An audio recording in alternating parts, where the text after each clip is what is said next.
Okay, so kelas hari ni adalah topik ke-6, single dimensional arrays. So arrays ni awak dah belajar waktu sekolah, saya rasa lah. Apa ni? Di dalam math dia panggil apa ni? Matrix. Kalau dalam matematik dia ada part apa ni, topik matrix. So awak mungkin dah belajar. So dalam programming kita ada arrays. So ni dia opening problem. Apa yang kita nak apa ni? Untuk senang kita faham tentang arrays ni, so kita kena faham tentang apa problem yang kita nak selesaikan. So contohnya kat sini dia ada 100 numbers. So then dia akan compute untuk dapatkan average. And then program tu dia nak find out how many numbers are above the average. So dalam permasalahan ini dia ada 100 number, and then dia dapat satu average number, and then dia nak tentukan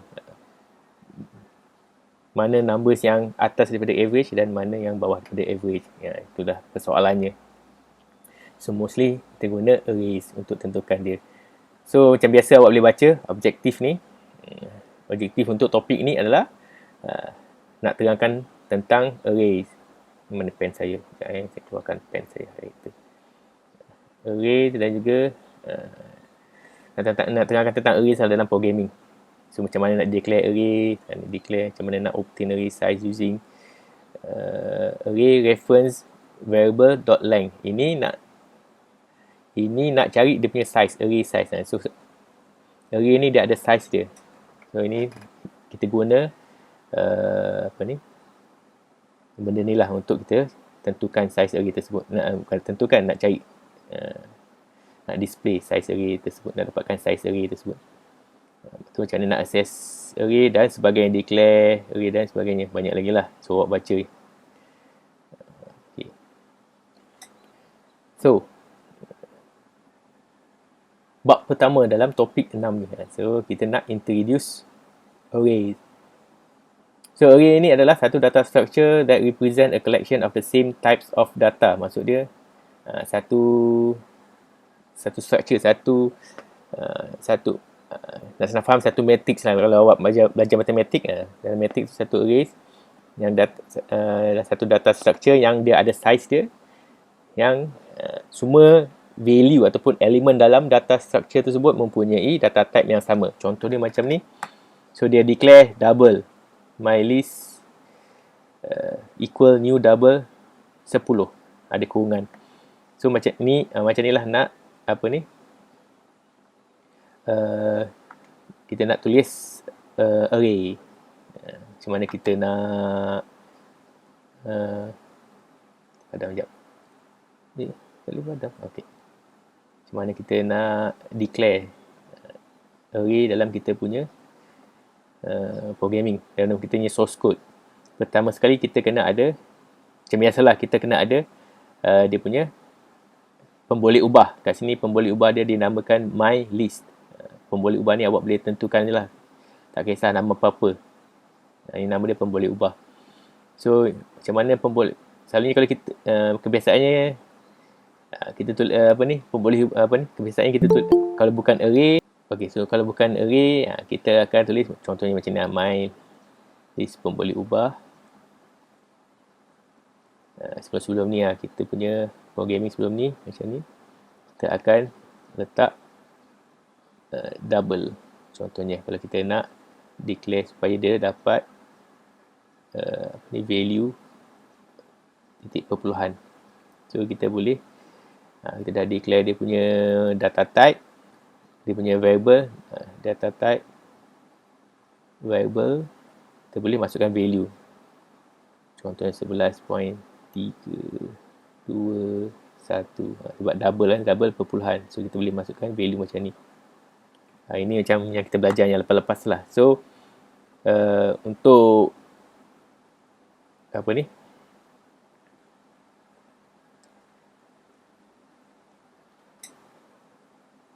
hilang pula.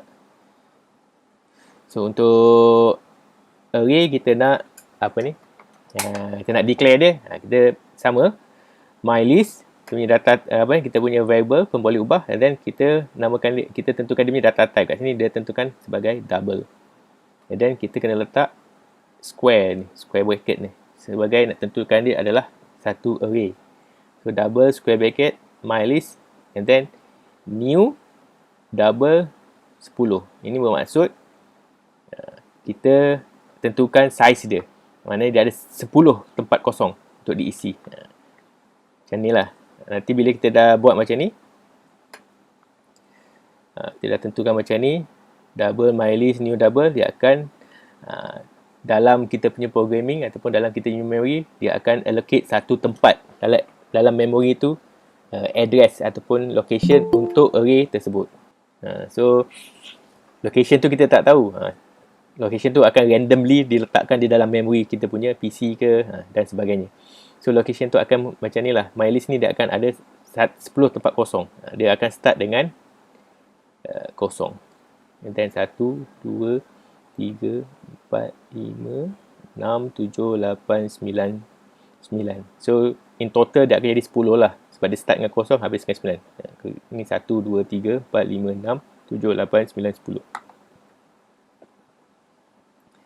So dia ada 10 tempat kosong di dalam array tersebut. Kalau kita tak tentukan dia punya value pada awalnya, kita punya Java akan assign sendiri. Semua ni akan jadi kosong. Kosong lah. Okay, so ni declare. Ni declare tadi lah. Saya cakap dia kena ada pemboleh ubah. Nama pemboleh ubah kita array reference variable.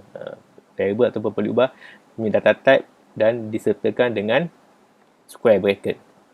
Contoh dia macam ni lah, example dia bagi. Dia namakan dia macam ni. Dan kita boleh namakan kita punya array ataupun declare kita punya array bentuk macam ni. Data type, pemboleh ubah, and then baru square bracket. Tapi tidak digalakkan. Contoh ni lah kata. Dalam Java dia dibenarkan tapi not prefer lah. Mesti orang tak prefer buat macam ni. Tak salah tapi not preferred. So kita mostly kita akan guna bentuk macam ni lah. Ni pun sama, boleh buat macam ni, tak ada masalah. Ini cara tadi lah nak create array tu. Dia kena ada pemboleh ubah, new dan data type, masukkan array size. Macam ni. Mylist, contoh dia. New, dia punya data type dia, sama ada integer ke float kita nak letak. So mostly kita array ni terima value numbers. So mostly lah orang letak double lah.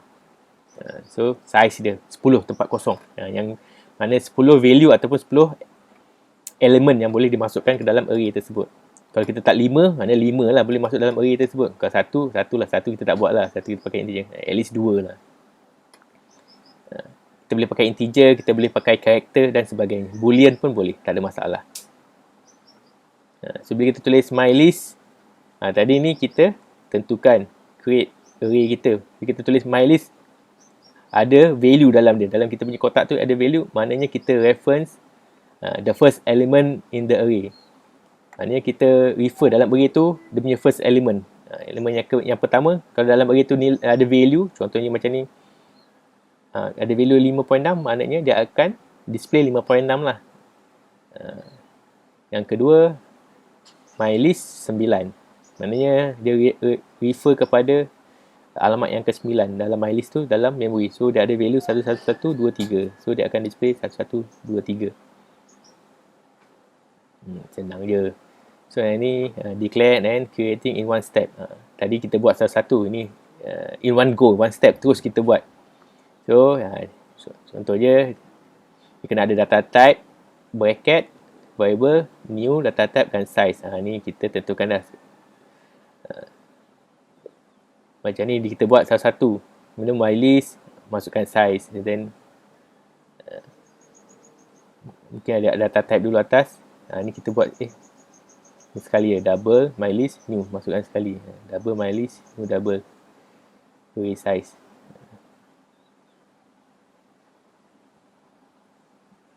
Ini contoh yang kedua. Yang buat tak salah tapi not prefer. Dia punya bracket dia dekat pemboleh ubah kita. mostly bracket dia dekat kita punya data type macam ni.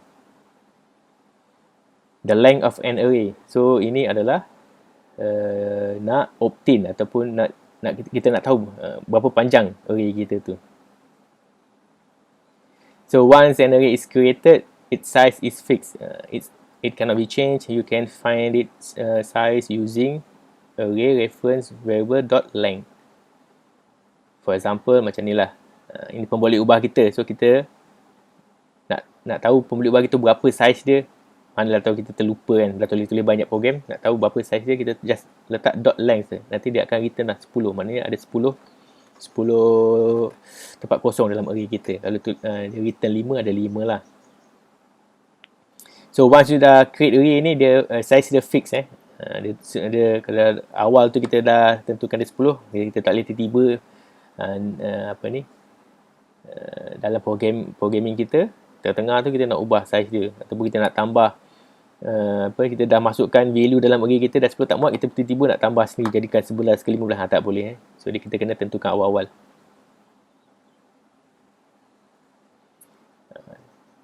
Ini adalah default values. Bila kita create array, elements are assigned the default value of 0, kosong. Kalau kita buat array, kita tak masukkan value, default dia akan letak kosong. Kalau ada 10 tempat kosong, 10 tempat kosong dalam array kita.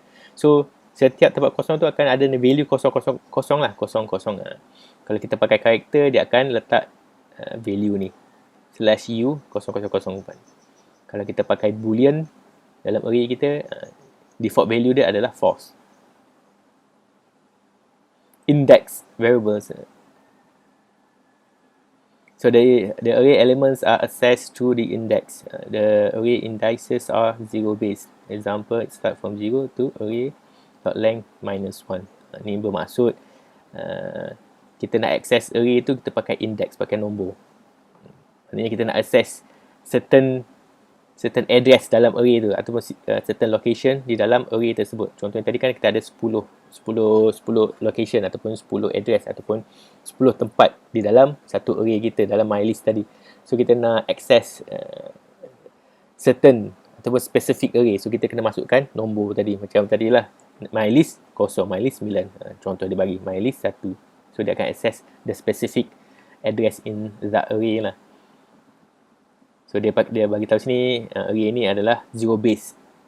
So dia kena start, walaupun kita masukkan 10, kita tahu dalam math kita akan start dengan mostly in mathematics kita akan start numbering tu 1 2 3 4 5 6 7 8 9 10. Tapi dalam Java ataupun dalam programming most number akan mengikut inilah zero base ni. So dia akan start dengan kosong 1 2 3 4 5 6 7 8 9. So itu bermakna dia ada 10. Yang kat sini yang dia masukkan start from 0 tu variable length -1. Maknanya kalau ada 10 tolak 1 ada 9 dah, mana daripada 0 hingga 9. Ini contoh dia bagi. Each element in the array is represented using the following syntax known as index variable. So itulah dia nama dia index variable tu. Maknanya each element di dalam array tersebut dia represent, diwakilkan dengan syntax inilah nama variable kita dan index dia, nombor dia. Kalau mylist, contoh tadi mylist dalam kurungan 5, maknanya value yang ada dekat address ataupun location yang kelima dalam array kita. Maksudnya. Dan ini contoh macam mana nak guna index variable. Lepas array itu di-created, lepas kita create array, so index variable can be used in the same way as a regular variable.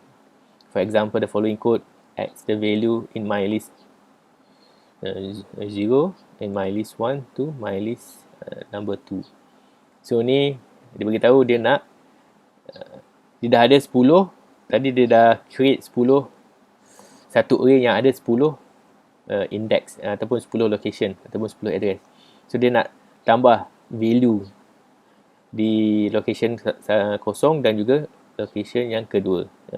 Kat sini pertama lah, ni 0 ni yang pertama, yang ni nombor 1 ni mana location yang kedua. So dia akan simpan ke dalam location yang ketiga dalam array tersebut. Macam itulah. Dia nak penggunaan index tu secara asasnya.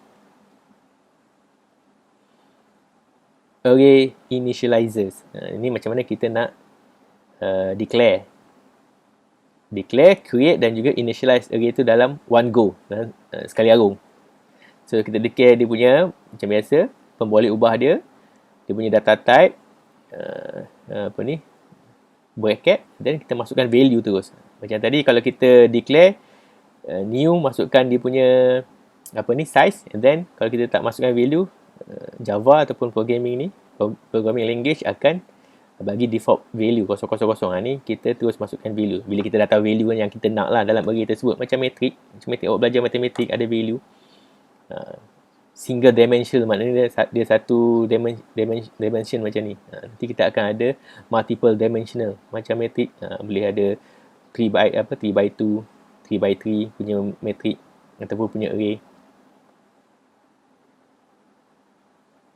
So dia bagi tahu sini nota dia, this shorthand syntax must be in one statement, kena dalam satu statement.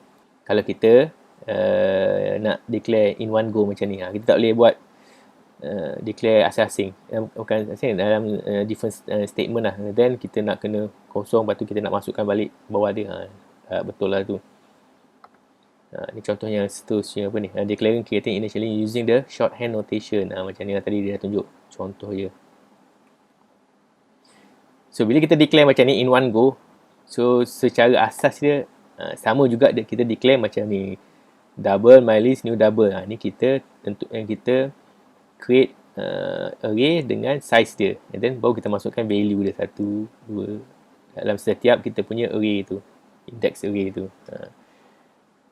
Ni kita kena buat apa ni, 1, 2, 3, 4, 5 line compare dengan 1 line. So ni lebih cepat lah kalau kita dah tahu value yang nak kita masukkan dalam array tersebut. So kita boleh buat just one go macam ni. So kita dah jimat kita punya space dalam memory. Hati-hati, caution. Using the shorthand notation, you have to declare, create and initialize the array all in one statement. Semua kena declare, kena create, kena initialize dalam satu statement. Splitting it would cause a syntax error. Contohnya macam ni lah. Kita buat double mylist, and then mylist tu baru kita masukkan kita punya value. So ini akan menghasilkan error dalam kita punya program nanti. Ini contoh declare contoh tulis program with arrays. So macam biasa kita ada class, ini nama class dia test lah, and then kita ada method, main method kita masa kita tulis. Dan programming kita macam biasa, kita mesti kena ada satu class, satu method. Dan dalam method tu lah kita punya programming, all of our source code. So kat sini dia initialize values, initialize, dia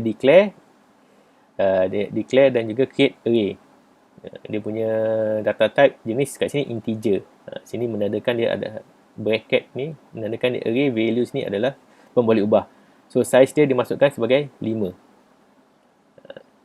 So dia akan ada 5 tempat kosong lah, 1, 2, 3, 4, 5. Sebab dia tak declare any values ataupun tak initialize any values in the array, so Java automatically akan pakai default value 0000 semula dalam array tersebut, dalam lokasi tersebut ataupun dalam location atau address tersebut.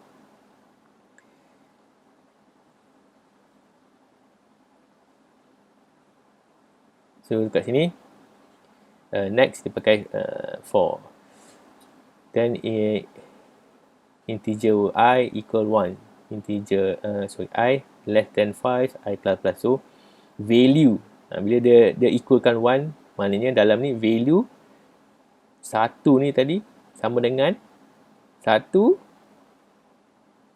tambah dengan value 1 tolak 1, mana kosong. So dia nak masukkan value 1 ni start dengan 1. So the value dalam alamat ni dia akan masukkan value ataupun numbers, value lah, elemen 1. So akan jadi 1 kat sini. Ni macam biasalah. Dia kan masukkan 1. And then dia akan repeat lah. And then lepas dia settle ni, increase. So dia akan jadi 2. Dalam 2 pula, 2 tambah 2 tolak 1, 3. 2 tolak 1, 1. 1 tambah 2 jadi 3. So dekat sini dia akan masuk value 3. Macam ni. Tambah becomes 3. Macam tu. Dan seterusnya. Ni cara dia nak masukkan value secara, boleh dikira secara auto lah, automatic. Dia declare and then dia pakai ni je. Dia tak waktu dia initialize tu dia tak masukkan value. So kat sini program ni dia pakai for ni untuk masukkan value di setiap alamat yang ada ni ataupun di setiap location di dalam array tersebut. Sampailah yang keempat. Keempat ni contoh 4. 4 ni jadi apa? 10 lah. Jadi 10 sini.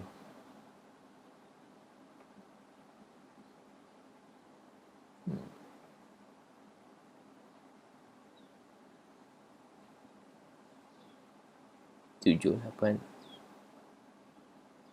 Contohnya tadi lah. After I plus I become 5.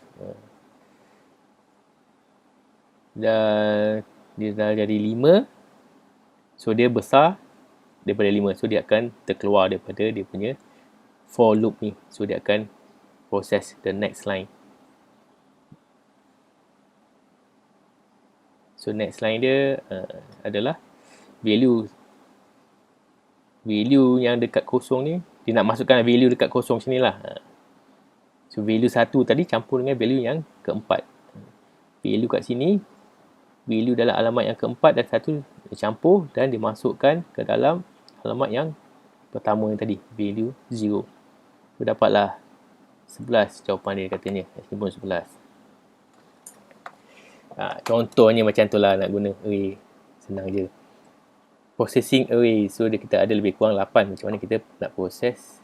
8 contoh lah macam mana kita nak proses array. Pertama sekali, initializing array with input values. So ini kita initialize arrays and then kita minta input daripada user. So kita pakai java.util.scanner input macam biasa. Macam biasa kita scanner kita import kat atas and then kita guna kat sini kita guna scanner input kan kat sini. So untuk array ni kita guna java.util.scanner input new java.util.scanner system in. Yang ini yang depan ni je yang berbeza daripada yang biasa kita guna. So awak kena ingat lah macam mana kalau kita nak input masukkan Java punya data. Java punya array punya. Macam tu lah. Beza dia sikit. So kat sini macam biasa system out ni adalah dia nak request user masukkan input. So enter my list length. Masukkan berapa size array tersebut. 10 ke, 3 ke, 5 ke dan sebagainya. Dan seterusnya kat sini macam biasalah dia nak masukkan value ke dalam array tersebut. Input value double. So nanti dah masukkan size and then dia akan request lah berapa banyak. Kalau 3, so dia akan buatlah 3 kali. Ni kalau 3 size ni kan. Dia ada 3 kali input. So user akan masuklah input yang pertama berapa. Contohnya input pertama dia nak masukkan input yang pertama. Contoh sini my list kosong. Sebab kita start dengan kosong kan. So nanti user akan masukkan, kita lah. Kita ke ataupun user akan masukkan lah. Bila dia prompt, so masukkan input, kita akan masukkan nilai value 1, 1, 3, 2 contoh. And then dia akan pergi ke my list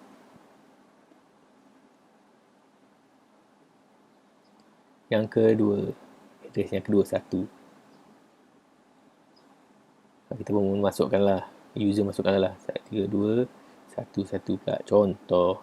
Dan ketiga lah. Kalau size array kita 3, So dia akan sampai mylist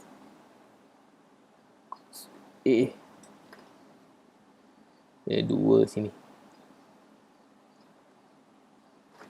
Sini kita masukkan apa? 5.11 contoh.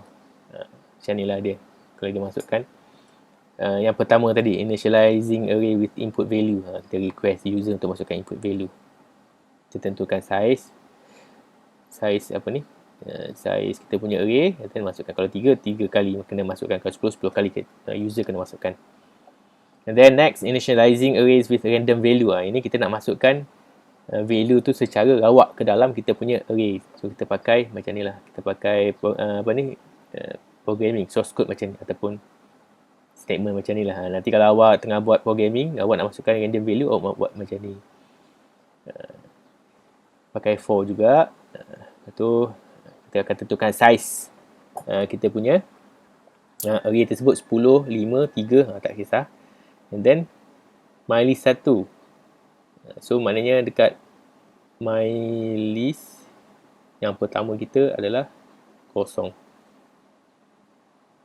Contoh kosong. Kita pakai math random. Darab dengan 100. Ini optional lah sebab dia tak nak ada value yang rendah daripada 1. Kalau kita guna math random je tanpa darab dengan apa-apa value dekat sini, dia akan generate value daripada 0 sehingga 1 sahaja. Ini yang math random ni akan generate. Maknanya 0.9314 ke, panjang lah nombor dia ni. Ataupun 0.1135 ke, ataupun 0.0914 ke. Jadi kita pakai random ni dia akan generate numbers between 0 dengan 1 sahaja. So dia nak nombor yang besar, so dia akan darab dengan 100. Dia dapat macam ni, dia darab dengan 100, dia akan dapatlah value dia 9314 contoh. Dan dia pun masukkan ke dalam ni 9. Bukan dia masukkan lah, komputer tu akan automatically masukkan dalam address ni. Dan seterusnya kalau contohnya 3 kali, dia akan randomly masukkan 3 nombor lah, 3 value ke dalam kita punya array tadi. Ni kena ingat math ni dia hanya generate nombor between 0 dengan 1 saja. Sebab tu nanti kalau awak nampak ada yang darab 10, ada yang darab 50. So dia nak nombor tu besar daripada 1.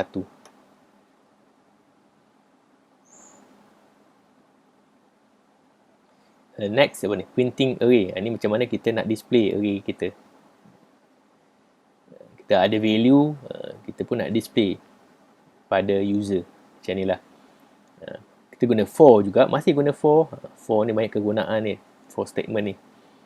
Macam biasalah start dengan 0. Ini dia punya size dia. Kalau 10, 10. Ini dia punya action after iteration. Selepas iteration apa dia buat? Dia kena increase dia punya high value ni. So start dengan 0. So dari kita display macam biasa, guna system.out.print. Kalau kita pakai ln lah, .print.ln. Kita punya version. So kita masukkan mylist. Ini just nak bagi, kalau dia buat macam ni, dia nak spacekan je ni dalam apa ni, display nanti dalam kita punya printing nanti. Contohnya macam tadi, dia masukkan value pada mylist 0. So pada location mylist 0 ni, apa value yang ada kat situ? Contohnya tadi kalau dia ada value 9314 ni, so dia akan print out lah 93.14.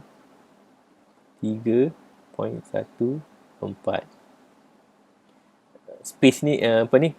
Dia letak benda ni adalah sebagai ada space. Nanti bila ada space kat sini.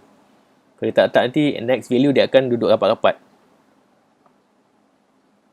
Contohlah sebab dia tak pakai ln. Kalau kita pakai ln, dia akan next line. Next value dia akan first value dia akan kita akan printing kat first line, and then kalau biasanya kita pakai .print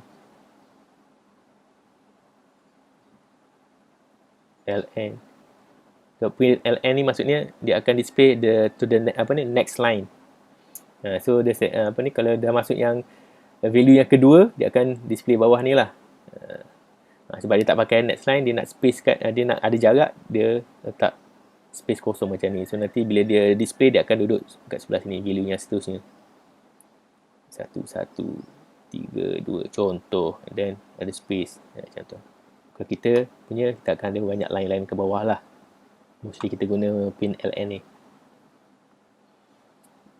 Dan seterusnya adalah summing all elements. Macam mana nak tambah semua elemen di dalam array tersebut.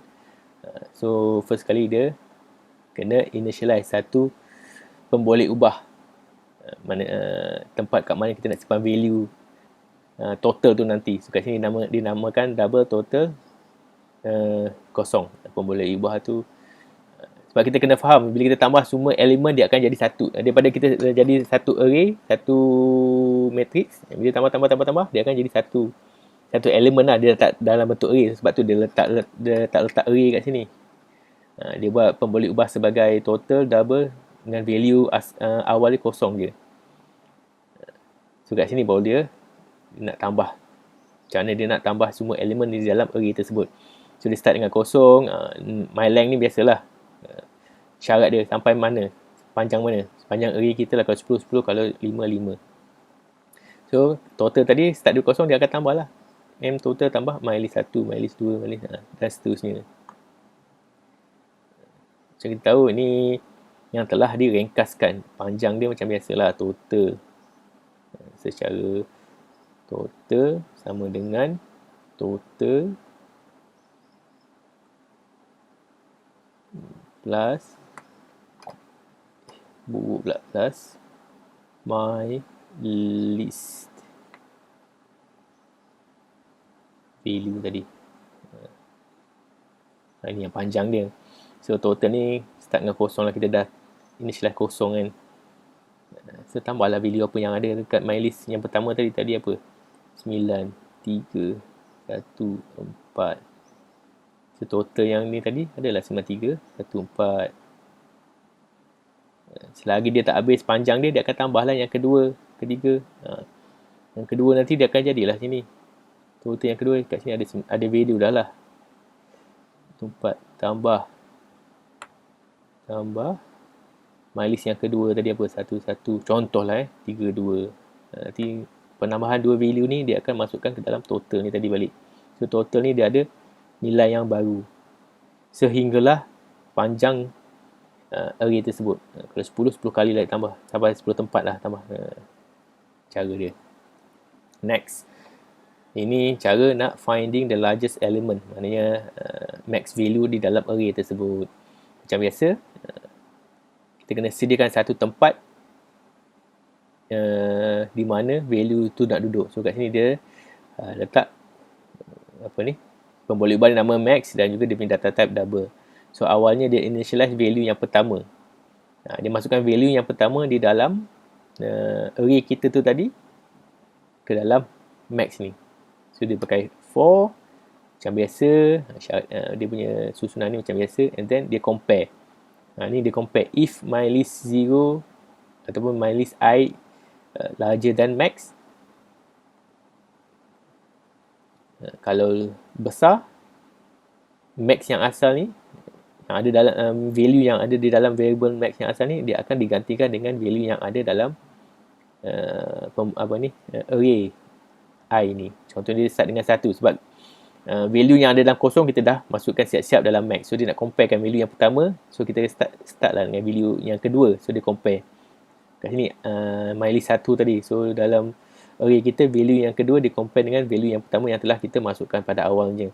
So kalau besar dia gantilah value yang kedua tu masuk ke dalam max, and then I jadi 2. So jadi value yang ketiga. Value yang ketiga dia compare balik dengan value yang kedua yang telah kita masukkan sebentar tadi. And then kalau larger than max, and then dia akan gantilah value ketiga masuk ke dalam max dan seterusnya.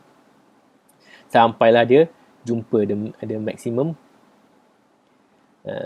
Dia tak jumpa dia maksimum kat sini. Sampai dia habis maksimum ni lah. Kalau 10, I ni increase sampai 10, dia akan keluar daripada for punya loop.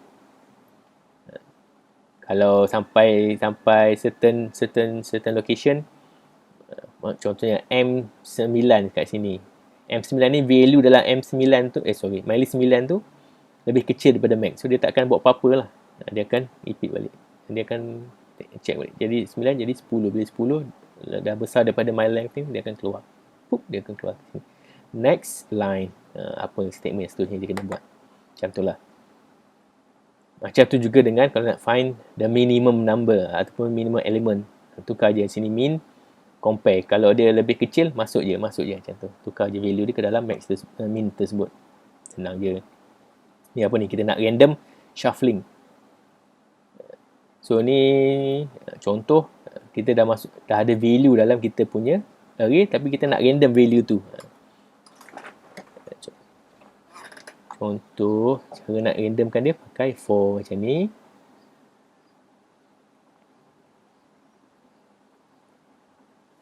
Random shuffling. Random tu masukkan value yang random, dan kita shuffle dia. Kedudukan dia pun kita ubah-ubah secara auto. So kat sini dia generate dulu.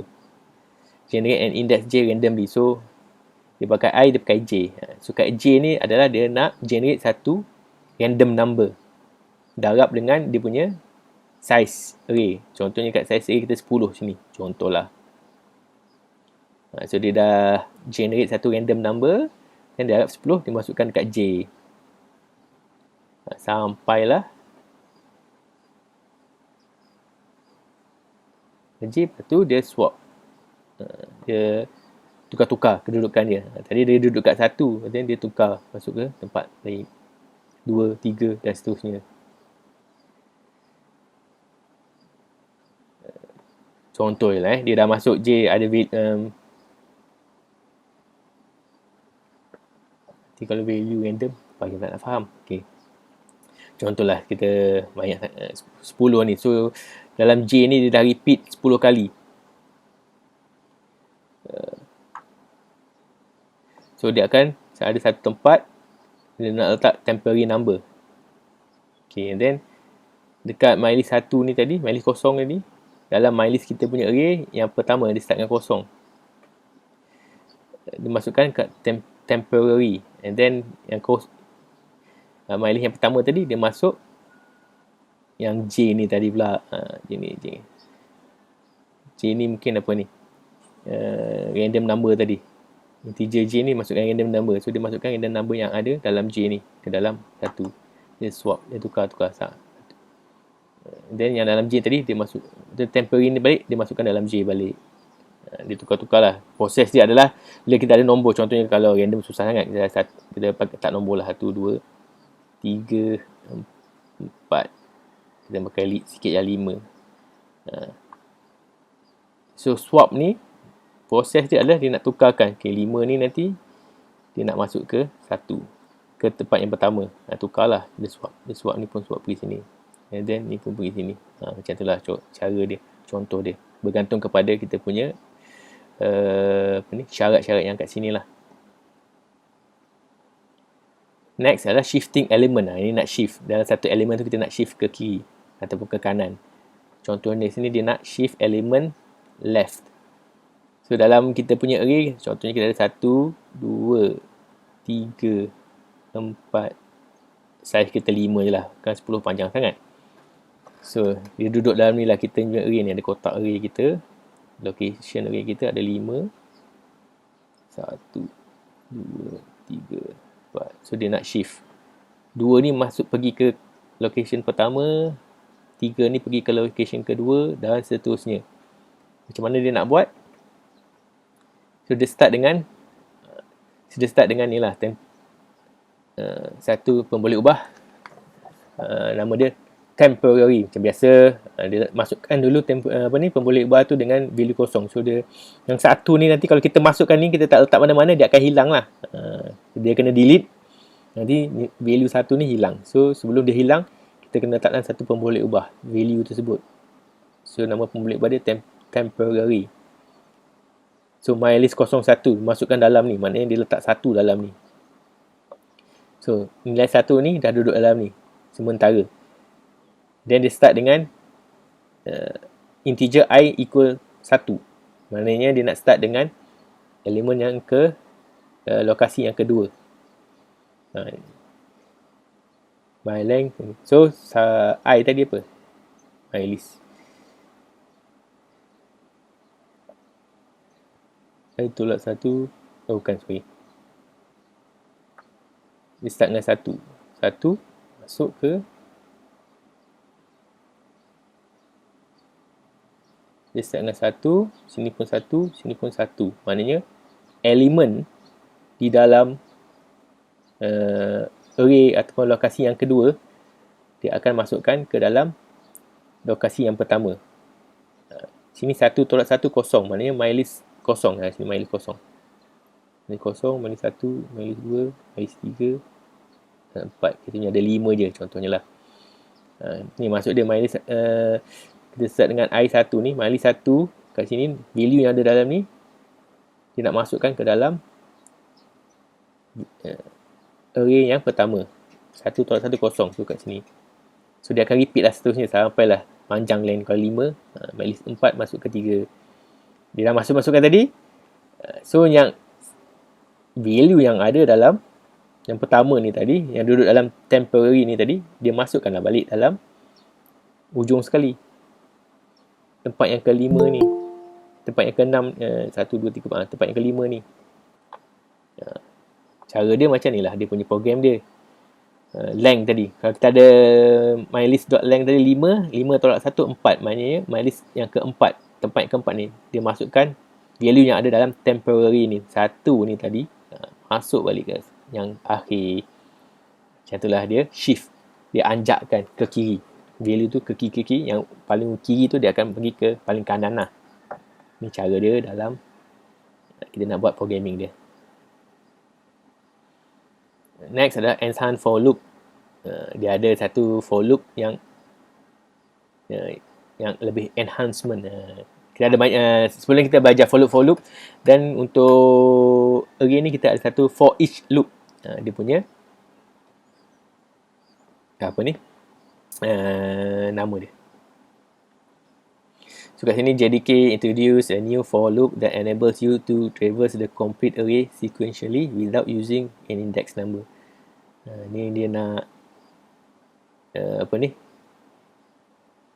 dia nak go through array tersebut tanpa kita pakai index number. Tadi kita pakai index number, ni kita tak nak pakai index number. So dia pakai for each ni lah. Contoh dia punya program dia macam ni lah. For double value my list. Dan kita print out. So dia akan print out lah satu-satu yang ada dalam kita punya array tersebut. Yang my list 01, dia akan print out apa dia, nilai value my list 0, my list 1 apa value dia, my list 2 apa value yang ada dalam tu. Benda ni lah digunakan. Kita guna benda ni lah, dia akan print out benda ni. Ni general dia for element type. Ni element type double value ni pun boleh ubah. Kita boleh letak je apa ni, value ke E ke. Ni pun boleh ubah yang kita dah ni pun boleh ubah array yang kita dah set tadi awal-awal my list tadi. So dalam ni proses dia lah, apa proses yang dia dalam ni nak buat apa. Ni sebab dia nak print value semua value, nak print out semua value tadi, so dia akan print out lah.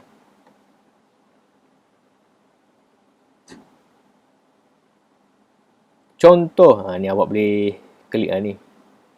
Analyze numbers, read 100 numbers, compute. Ni kita punya permasalahan tadi lah. So awak nak tengok cara dia menyelesaikan masalah tersebut dengan menggunakan array. Awak klik ni, nanti dia akan pergi ke animation punya programming seperti biasa. So awak boleh fahamkan dan tengok step by step macam mana dia buat. Kan saya nak tunjukkan banyak pula. Contoh kedua, problem yang kedua adalah deck of card. So problem dia apa? Adalah untuk tulis program that pick 4 cards randomly. Nak pilih 4 cards secara random daripada deck 52 cards. Daripada card down trope tu ada 52, so dia nak pick randomly 4 cards sahaja. All the cards can be represented using an array named deck, filled with initial value 0 to 51 as follow. So ini so kita tahu kita ada down troop tu kita ada 52 card. So kat sini dia macam mana dia nak initializekan 52 card tu dalam programming. So macam ni lah cara dia. Integer array deck new 52, maknanya dia ada 52 alamat ataupun location untuk number ataupun card tersebut. Ini dia tak masuk value lagi, dia baru masukkan, dia baru initialize array, declare array dan juga dia punya size.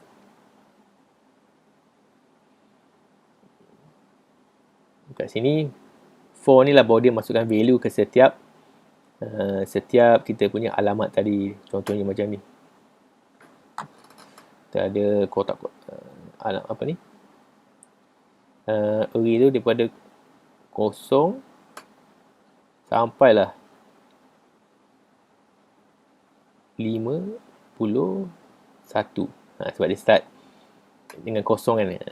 So dia akan habis dengan 51 lah. So total ada 52 tempat lokasi tempat kosong di dalam kita punya array. Ni deck punya array lah. Bawah tu bunyi tulisan 1, 2. Ni bukan value, ni just lokasi. Nanti ada value kat sini. Value. Saya buat kotak sebagai contoh je. So nak masukkan value dia akan start kat sini lah. Dia macam biasa dia start 0, deck masuk. Itu 0 masuk ke. So value dia pun sama. Value 0 masuk ke lokasi 0. Value 1 masuk ke lokasi 1.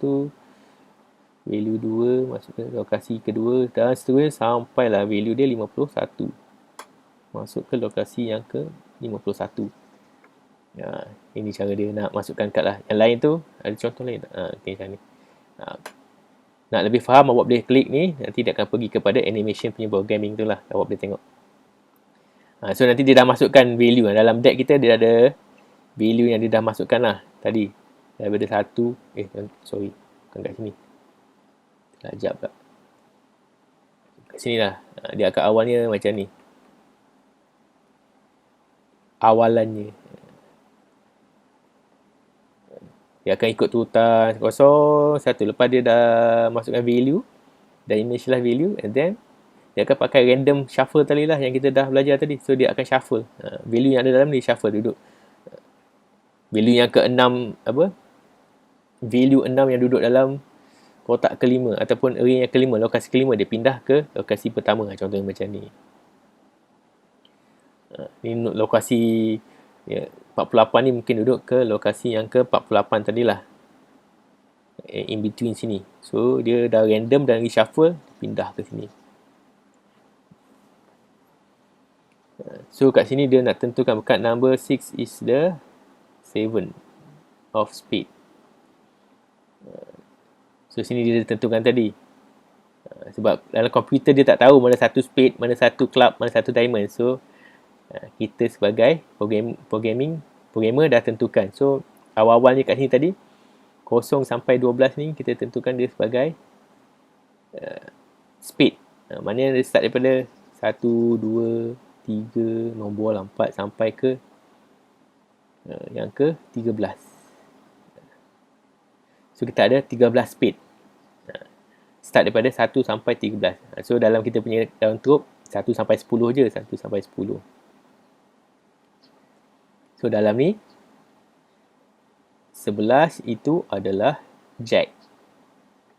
12 adalah queen. 13, nombor yang 13 adalah king. 1 ni adalah ace. Macam itulah dia tentukan dalam dia punya programming ni. Dan seterusnya, heart pun sama. Start daripada apa? Yang ke-13 sampai 25. So, yang pertama daripada 13 tu adalah ace. Yang 3 yang terakhir tu adalah JQK kat sini lah. So, yang terakhir ni 25, 24, 23. So, 23, 24, 25 itu adalah JQK. 13 ni adalah mewakili ace untuk heart. Dan seterusnya. Macam itulah. So, dia shuffle. Dia tentukan. Ni ditentukan lah. Dia dah shuffle tadi, mana dia nak tahu? mana satu speed, mana satu club, mana satu heart. So dia cara dia nak beritahu macam ni lah. 7 bahagi 3.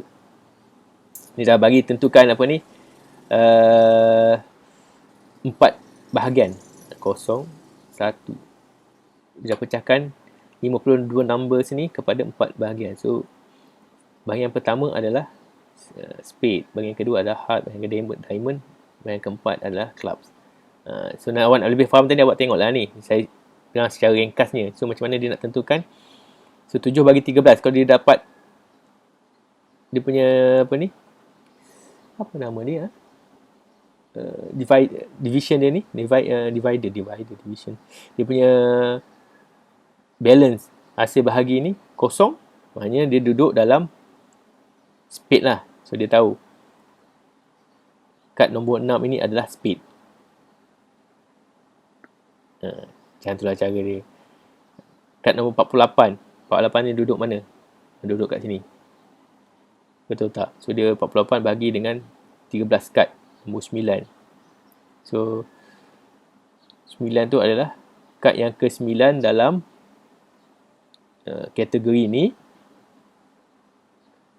Itu adalah club. Sebab 48 tadi value ni bahagi dengan 13, dia ada balance 3.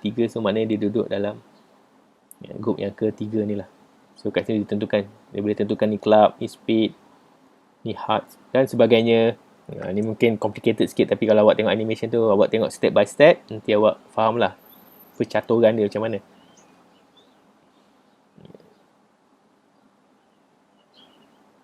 Dan seterusnya tadi lah. Card number, macam mana nak tentukan card tu adalah duduk dalam kategori mana, spade ke, heart ke, diamond ke, club. So dia akan bagikan 4 kategori. 52 tu bagi kepada 4. Setiap kategori tu ada 13 nombor. 13 ke peringkat kan. So macam ni dia tentukan. Spade tu duduk dalam kategori pertama, heart tu kedua, ketiga dan keempat. So setiap hasil balance daripada bahagi kepada 13 kad ni, kalau dia dapat kosong, maknanya kad ni adalah bukan sini. Salah pula.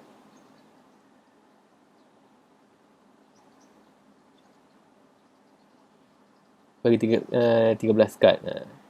Kalau dia dah dapat value, dia akan tentukanlah duduk kad mana dan sebagainya.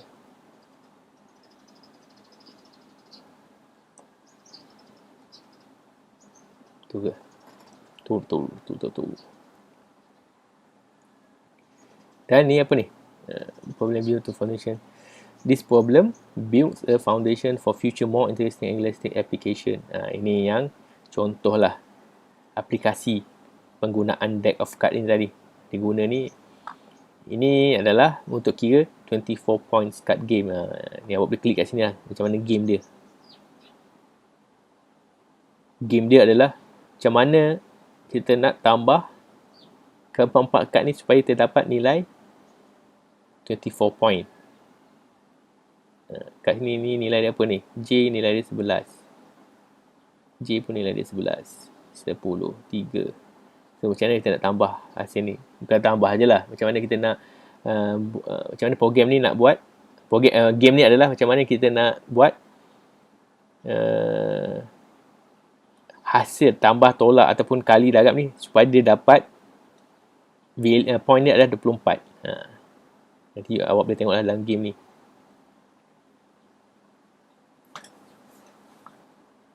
Macam ni, kalau kita tambah semua dia jadi 20, 22, 30, 20, 11, 22, 22 jadi 32. 32 campur 3 jadi 35. So tak dapat. So macam mana kita nak jadikan dia sebagai dapat 24 point. Sama ada kita kena tolak ke, bahagi ke dan sebagainya.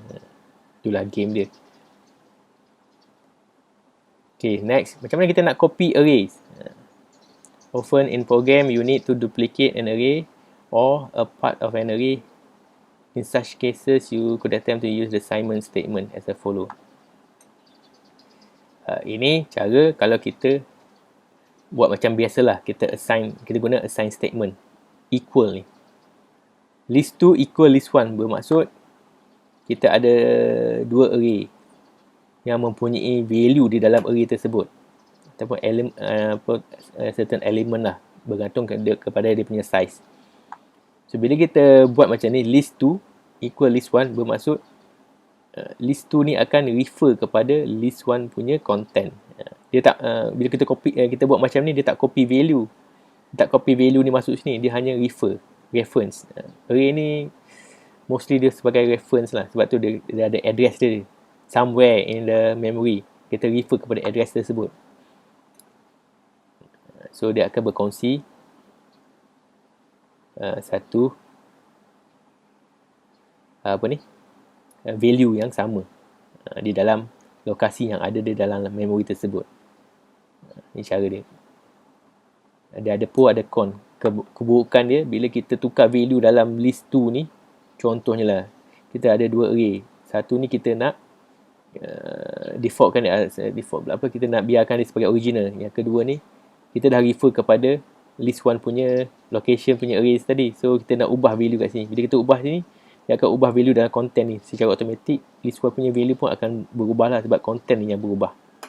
List array ni hanya refer kepada content tersebut. Ada masa kita nak guna macam ni, kebanyakan masa kita tak nak guna macam ni lah. Kebanyakan masa bila kita ubah array yang kedua ni, array yang pertama ni kita tak nak ubah value dia, tapi awal ni kita copy dia punya value.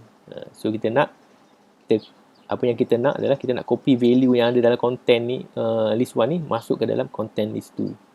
So list 2 ni dia akan refer. Mostly macam tu lah kita nak. So cara dia adalah satu adalah menggunakan using loop. Sebagai contoh, array yang pertama kita namakan dia sebagai source array. Data type dia adalah integer. So kita ada masukkan value. Ini macam contoh tadi lah. Contohnya macam ni. Contoh kat sini lah, list 1. Ni kita contoh list 1 dengan dia punya content. Ini content dia. Content yang ada dalam list 1 tadi. So macam mana kita nak copy value ataupun content di dalam list 1 ni, kita nak masuk ke dalam list 2 ni. Array yang kedua. List 2 array kedua kita namakan dia sebagai target array. So kita declare dan juga create target array dengan data type dia adalah integer. Macam biasa letak tanda ni, square bracket ni, and then kita tentukan size dia. Size dia kenalah sama dengan size array yang kita nak copy. Kat sini dia follow size source array ni. Ada 1, 2, 3, 4, 5. So 5. Kat sini dia akan jadi size array bersaiz 5 lah. Dan dia nak masukkan setiap value yang ada dalam list 1 ni ataupun source array ni ke dalam list 2 ataupun target array. Macam inilah cara dia. Integer 01, I kecil daripada source array length ni, and then I++. So this target array kosong, samakan je value dalam source array kosong. So dia akan masuk lah. Dia start dengan kosong. So kita akan start dengan kosong sini. Kosong. So value yang ada dalam source array kosong ni akan masukkan ke dalam target array kosong ni. So dia akan jadi 2. Dan dia akan repeat lah. Per kosong tambah-tambah jadi 1. Yang 1 pula. 1 source array 1 masuk ke target array 1. Kita masukkan value 3. So sampailah 1, 5 dan 10. Sampailah macam ni. Dia copy semuanya ke dalam target array. Macam itulah cara dia. Kita nak copy arrays. Dan yang kedua, kita boleh guna array copy utility. Dia macam apa ni? Macam kelas lah. Satu program yang lain. Yang kita macam kelas yang kita panggil. Dia dah tak perlu buat salah satu macam ni. Kita panggil je, dia akan auto buat untuk kita. Cara dia adalah macam ni je. Senang je. System array copy. Source array tadi. Start dengan source position kosong. target array kita kosong. Kan? Source array length. So, dia akan copy atau masuk. Macam tu.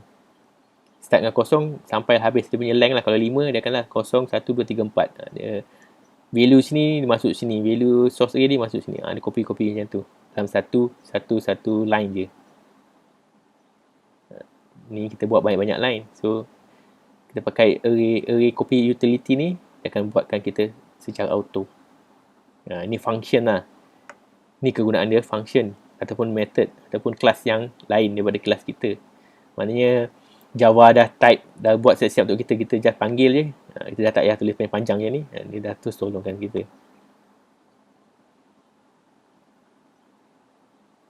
Ini contoh macam mana kita nak pass arrays tu ke dalam method. Contoh ni, kita ada satu method nama dia print array.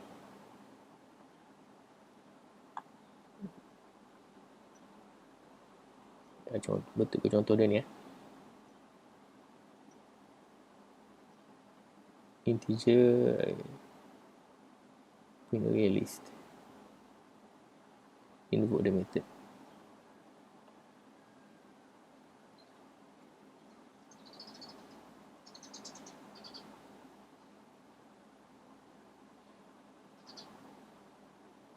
Ini passing array to the method. So dia nak pass array ke dalam method. Inilah cara dia. Kita ada satu array integer list dengan value 3, 1, 2, 6, 4, 2. So kita ni method yang kita dah buat. Dalam programming awak kan adalah method-method yang extra sub method ni. So ni kita nak panggil method tu. Method kita dah buat nama dia print array, then kita panggil dia print array, dan kita masukkan value yang ada dalam list ni. So dia akan masukkanlah value yang ada dalam argument ni, list ni dia akan masuk ke dalam array tersebut. So dia akan check lah. So kita dah masukkan value ni 3, 1, 2, 4 ni ke dalam ni, and then dia akan untuk method ni dia akan print out apa value tersebut. So kat sini dia akan dia dah masuk, dia tak ni sini pemboleh ubah, dia tak hantar pemboleh ubah, dia pemboleh ubah yang ada value ni dia hanya hantar value 31264 ni ke dalam pemboleh ubah yang baru ke dalam. Ni pemboleh ubah baru untuk method ni, tapi dia hantar value masuk ke dalam ni 312642 ni masuk dalam pemboleh ubah baru yang ada dalam method tersebut lah, dan dia akan print out. Sebab tu dia pakai array kat sini kosong. Apa yang ada array kosong ni tadi, apa ada kat dalam array ni, apa ada kat dalam list punya array ni. So kat sini lah 01. So dia display 01 dan sebagainya. Contohnya macam tu. Nanti kalau mungkin tak faham, awak tak faham kot. Kalau awak nak lebih faham nanti, tengok kebanyakan apa ni, contoh tu dia akan ada panggil apa ni, panggil method ni. Kita dah ni, kita pass method punya array ni. Pass dia punya value kepada array. Awak buat banyak apa ni, banyak latihan, nanti awak akan jumpa lah. Anonymous array. Ni anonymous array lah. Ni namakan dia print array new the statement.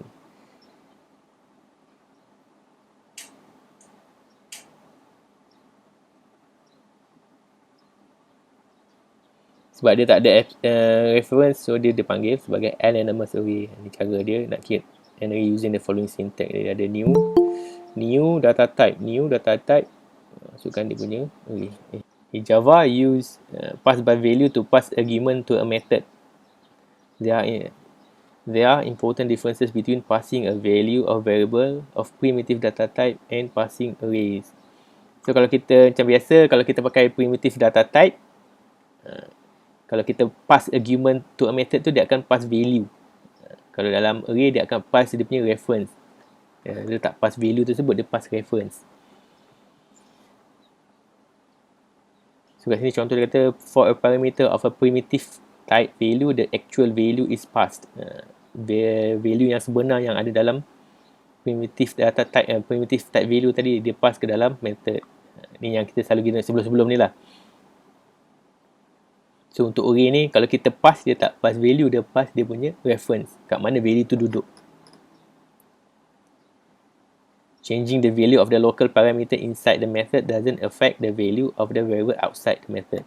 So dia beritahu kat sini, bila kita dah pass value tu ke dalam method, sub method yang lain, contoh ni macam ni lah tadi, kita ada, ini adalah method untuk array. Kalau kita ada satu method untuk integer, kita passkan value integer tu, so apa value yang kita ubah dalam ni, dia tak akan kacau value yang asal yang ada, yang luar daripada dia punya method ni, method block ni. Tapi kalau kalau array, kita pass dia punya reference, kalau kita ubah dalam ni, array yang kat luar ni pun akan berubah. Itu maksud dia. Kat sini maksud dia. Apa ni? Bila value yang kita pass tu, kita ubah dalam local parameter inside the method. Dalam method tersebut kita ubah. So, it doesn't affect the value of the variable outside the method. For a parameter of an array type, the value of the parameter contains a reference to an array. Value yang kita hantar pada method tu, kita tak hantar value yang sebenar-benar value, kita hanya hantar value yang refer kepada satu alamat dalam memory untuk array tersebut lah. So the reference is passed to the method. Any changes to the array that occur inside the method will affect the original array. Itu maksud dia. Kalau kita ubah apa-apa dalam method tersebut, dia akan affect original array punya yang kita pass tadi lah. So kita kena faham ni.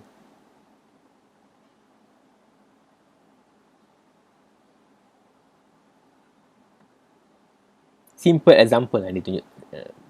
Kita ada satu class nama dia test. And then kita ada void method macam biasalah.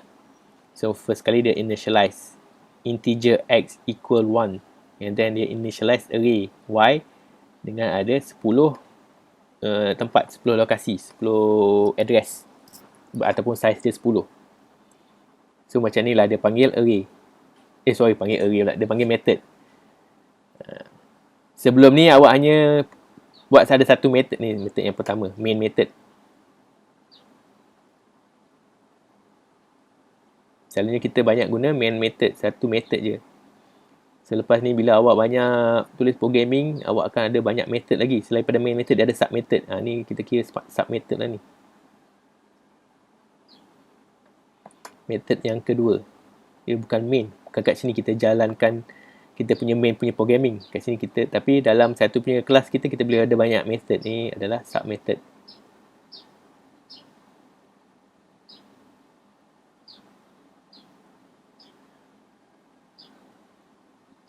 So mostly yang kita tahu, kita selalu tulis dalam kita punya main method. Programming kita sumbat semua dalam ni. So bila kita nak macam kalau awak baca dan juga tengok video topik yang kelima, bahagian pasal method tu, kenapa kita nak ada method adalah bila ada satu programming yang dia buat repetition, dia buat benda yang sama berulang kali, so kita asingkan dia sebagai satu sub method. So kita pass je value, dia akan buat, dia pass balik value kepada main method. Itulah kegunaan method dalam kelas kita, dalam programming kita. Kat sini dia ada buat satu method baru, sub method lah kita panggil. Ni main method. Main method selalu dia akan tulis ada main. Sub method dia akan start dengan nama untuk method tersebut. Kat sini dia namakan sebagai M je. Kita boleh namakan sebagai apa-apa pun, tak ada masalah method kita ni. Kita nak nak namakan example pun boleh. Nak namakan apa lagi, macam-macam. Kita boleh namakan apa-apa, tak ada masalah. So kat sini dia buat satu sub method lah. Public static void M integer number array. So kat sini dia nak pass, sebab dia tahu dia ada satu integer value dan juga satu array. So dia kena pass, dia nak pass dua value tersebut. So dia lepas, dia kena sediakan tempat lah, argument place, kat mana value tu nak masuk dan keluar. Kat sini lah tempat, satu untuk integer number dan satu untuk integer number yang ada array. So ni dia punya proses lah programming, apa yang dia buat dalam dia punya array tersebut. So kat sini dia dah initialize, dia pun panggil method tersebut dengan dia pass value X dan Y. value yang ada dalam ni dan value yang ada dalam ni. So dia pass masuk. Dia dah panggil method M ni, sub method M ni pass value, then sub method ni akan compute lah, dia akan start buat kerja dia sebab dia dah kena panggil kat line ni. So dalam dia punya block ni, apa dia kena buat? Number equal 1100. So first dia nak assign number. Dia assign number 110 ni ke dalam number ni tadi. Dia dah dapat pemboleh ubah number ni tadi. Dia dah X ni masuk sini. X tu tadi asal dia apa? 1. Sini. 1 dalam ni. Dan dia assign 1001 ke dalam number.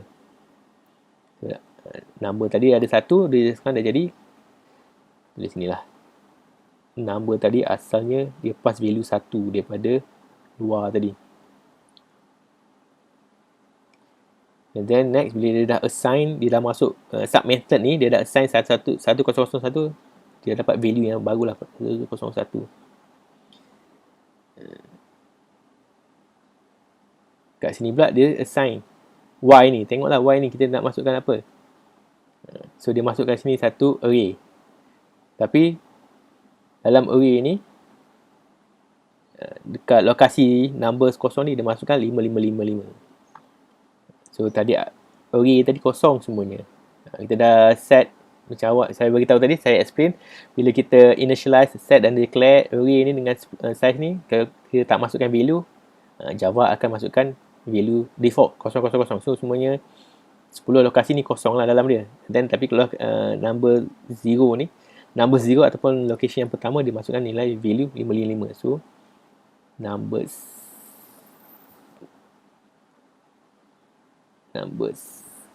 kosong ni tadi, value dia adalah 555. Alamak, tak muat. Dia dah settle, dia pun jump balik masuk main. Sebab dia dah settle dia punya proses, dia akan pergi ke next line lah. Kat sini dia akan print out. Kat sini dia pun akan print out. Sini dia print out. X is X. Apa yang tadi dia hantar tadi. X ni apa? Y kosong ni apa? So, apa? Kalau awak tahu, apa nilai dia? So, sini dia akan print out 1. X is 1. Sini Y kosong is 5. Nanti awak pun bertanya, kenapa nilai dia 1? Tadi dia dah letak 1001. Kat sini dia nak beritahu, value integer yang biasa kita hantar tu, kalau dia pass, apa yang proses yang dia buat dalam ni, dia tak akan effect the original value. Kat sini kita, dekat main method ni tadi, value dia tetap masih 1. Kat sub method je dia numbers ni, dia jadi 1001. So dia tak effect. Tapi untuk array, bila kita ubah dalam ni, kat original value ni pun dia akan berubah. Sebab dia bukan hantar value, dia hantar reference. Macam complicated, tak ada complicated sangat pun.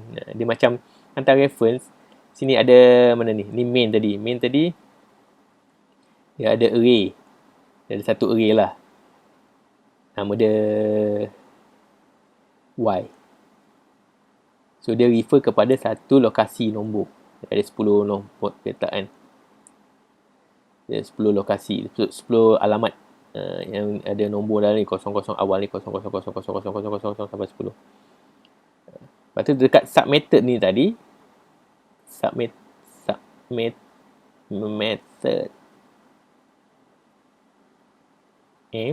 main ni dia hantar Y.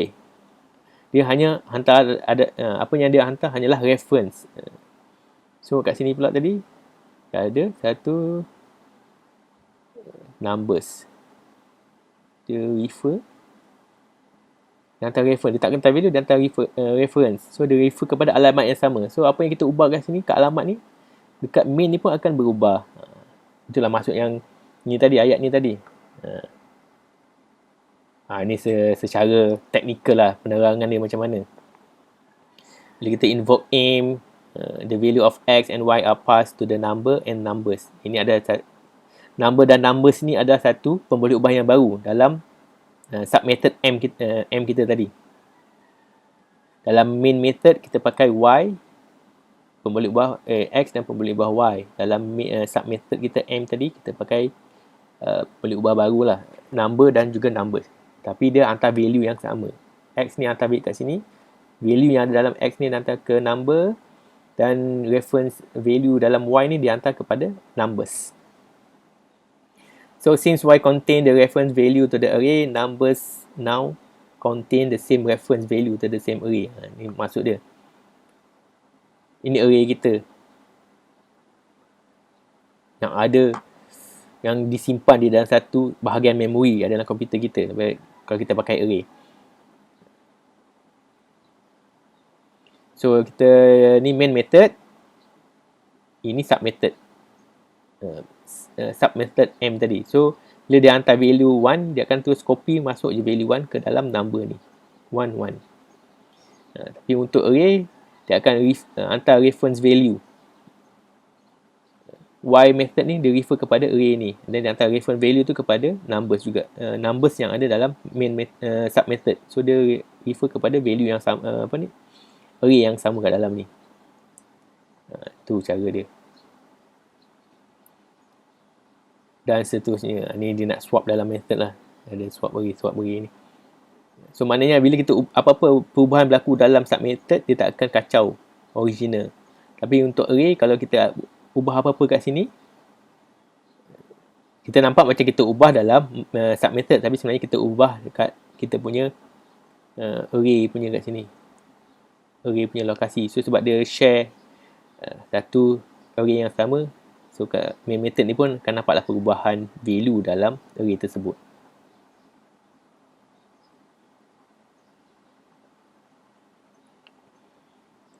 Ni cara ni samalah, ni cara dia hantar value, pass value kepada method. Kat sini method dia adalah swap, dia nak swap number. Macam ni activation integer refer kepada value kepada array ni. Dia ada dua array bersize 2, array dia 1 dan 2, 01 12. So dia pass swap, ni pergi N2, ini pergi N1.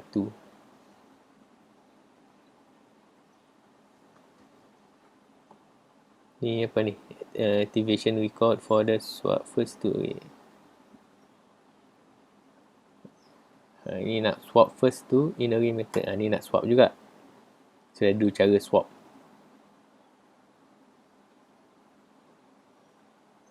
Heap.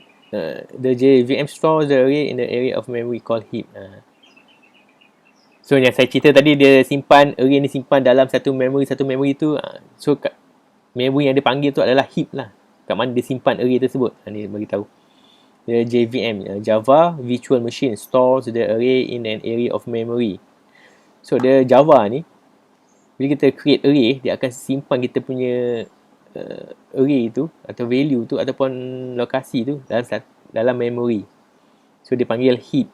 Ni contoh bergambar lah bagi heap dalam memory kita punya komputer. Somewhere in the memory lah. So kita tak tahu kat mana the exact place. Tapi Java dia randomly letak lah kat situ. So nanti kita, sebab tu dia kena pakai reference. Bila kita panggil, dia tahu kat mana, nak tahu mana. Which is used for dynamic memory allocation, where blocks of memory are allocated and freed in an arbitrary order. So maksud dia arbitrary ni secara rawak boleh dikatakan random lah, rawak. So memory kita mungkin ada 16 gig. So dia akan letak lah kat address ni, kat sini sikit. Dia akan letak secara rawak kat mana-mana. Dia nak pakai kat sini, pakai kat situ. Contohlah, kita punya address tu ada banyak kan. Memory banyak. Ni contoh je bukan macam ni bentuk dia, ni just contoh macam mana. Ada 16 gig kita punya. So setiap gig 1 gig, setiap satu lokasi tu mungkin makan berapa megabyte je. So dah banyak lah ni. So dia akan memori ni dia akan allocate lah. Java ni akan allocate satu tempat dalam memori kita untuk array ni. Mungkin kat sini sikit. Array 1. And then tiba-tiba kita ada buat array yang kedua. Mungkin dia nak pakai kat sini. Dia tak semestinya ikut turutan. Mungkin tak sini, mungkin letak kat sini, mungkin letak kat sini dalam kita punya memory tu. Dia panggil heap 1, heap 2, heap lah kita panggil. Dia tak berturutan, dia tak akan duduk macam sini ada array 2, dia akan duduk sini. Array 3, data dia tak macam tu. Data dia duduk dalam bentuk random dalam memory tu. Tak semestinya data ni saja. Data yang awak simpan macam file-file tu, dia pun duduk secara random dalam memory awak tu. Contohnya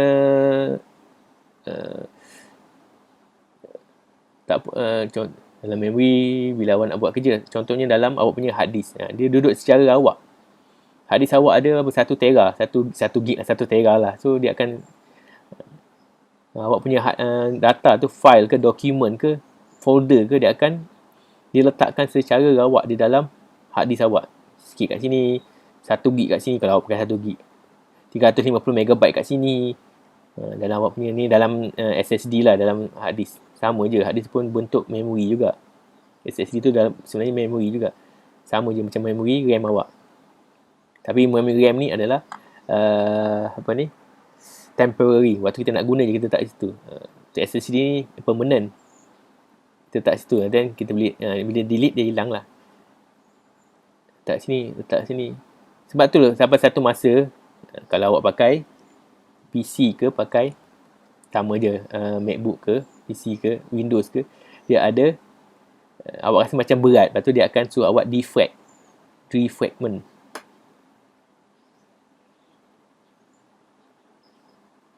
Tu tak saya je defragment macam ni. Defragment ni adalah tugas dia untuk susun memori awak ni. Contohnya dalam hard disk tadi awak dah save file kan, file Word kat situ. Memanglah awak nampak on surface, on user interface ni, kita duduk dalam satu folder. Dan folder tu ada file dan sebagainya. Tapi sebenarnya dalam memori dia duduk secara rawak, secara random dalam kita punya memori dalam hard disk tersebut. Duduk kat sini, duduk sini. Cuma kita buka folder tu, dia akan panggil lah. Okay, komputer dah tahu folder tu nama sekian-sekian, dia duduk di lokasi kat sini dalam kita punya hard disk. So bila kita random macam ni, bila kita rasa komputer kita berat, kita akan dinasihatkan untuk dibuat defragment. Defragment ni adalah komputer ni akan susun balik kita punya file yang ada lokasi yang random ni secara berturutan lah. Dia akan susun. Dia akan jadi susunan yang teratur lah, ikut turutan. Dia defrag. Contohnya kita dah defrag, kita akan dalam kita punya hard disk akan ada satu banyak lokasi lah ni. Contoh lah, duduk rawak-rawak tadi, duduk random tadi, dia akan susun lah. Ikut tu susun. Sampailah habis guna daripada 1 tera dah guna 200 gig, 300 gig, adalah lagi 700 gig kosong. 700 gig ni nanti kalau awak masuk data baru, dia akan duduk random lagi. Duduk random mana-mana. Nanti dah berat awak buat defragment lagi. Dia kan susun balik lokasi data tu. Macam tu lah dia proses dia. Macam tu juga dengan benda ni. Passing arrays as argument. Ni contoh lah, awak boleh klik sini nanti tengok macam mana dia pass array tu as a argument. Macam mana dia pass array, macam contoh yang ni tadi lah, macam mana dia pass ni. method ni, dia ada method dan juga main method. So dia macam mana nak pass primitive data type variable dan juga array. Saya tunjuk nanti dah makan masa, sekarang dah setengah jam lagi. Ni example dia, ni example penerangan dia tentang macam mana dia pass lah secara graphical. Dia ada main, dia ada swap method, sini pun dia ada main pun dia ada satu method lagi, nama dia apa sini, swap first to in array. So dalam ni dia akan tunjuk lah macam mana benda ni berlaku. Dia hantar, dia nak swap ni. Nak suat kedudukan je. Macam ni, dua ni, itu ni. Satu ni duduk kat kosong, dua ni duduk dekat satu. So nanti dia masuk dekat method swap first two ni, dia akan bertukar lah. Bertukar kedudukan dia. Dua ni duduk dekat alamat kosong ni, satu ni duduk ni. Itu proses dia. Proses ni dia nak menunjukkan contoh bila dia tukar dalam method array ni, so dekat heap ni pun akan bertukar. Kat sini pun dia akan nampak penukaran dia. Tapi bila dia guna method yang ini, yang tak ada array macam ni, yang hantar value je, apa yang dia tukar kat sini, dia tak akan berubah kat sini. Dia hanya berlaku kat sini saja. So kat sini pun, yang kat main method dia pun tak ada perubahan. Itu je dia nak sampaikan dalam dia punya test pass array ni. Nanti awak boleh tengok. Ini adalah nak returning an array from a method. Bila kita dah pass value ke dalam method, and then dia dah process, and then dia nak pass balik value tu ke dalam main method kita. Inilah dia punya cara dia.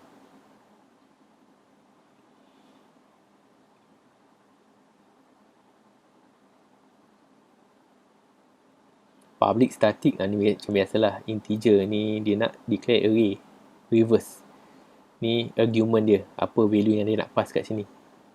So sini integer result new list length. So dia buat proses. So result ni dia ada satu value masuk. Dan dia return result. So dia akan return result ni melalui list ni. So kat sini ni contohnya dalam main method lah. Ni dalam sub method. Ni sub, ni main. Bila kita dah panggil satu method, contoh sini kasi reverse, then dia dalam method ni dia buat proses, dia dah declare result. Contoh dia dah declare satu variable result, and then dia dah buat proses. Dia masukkan value dalam satu ni, dia nak pindahkan, dia nak copy value je dalam kosong list satu, dalam list array ni ke dalam result punya array. And then result punya array ni dia dah ada satu value. Satu value dah dia ada group of values lah, bergantung kepada size value yang ada dalam list array ni. So kat sini macam mana dia nak pass result ni pergi ke main. Dia pakai ni lah, return result. So dia akan pergi lalu sini, masuk ke main. Contohnya macam tu. Nanti awak buat latihan, dia nampak kot.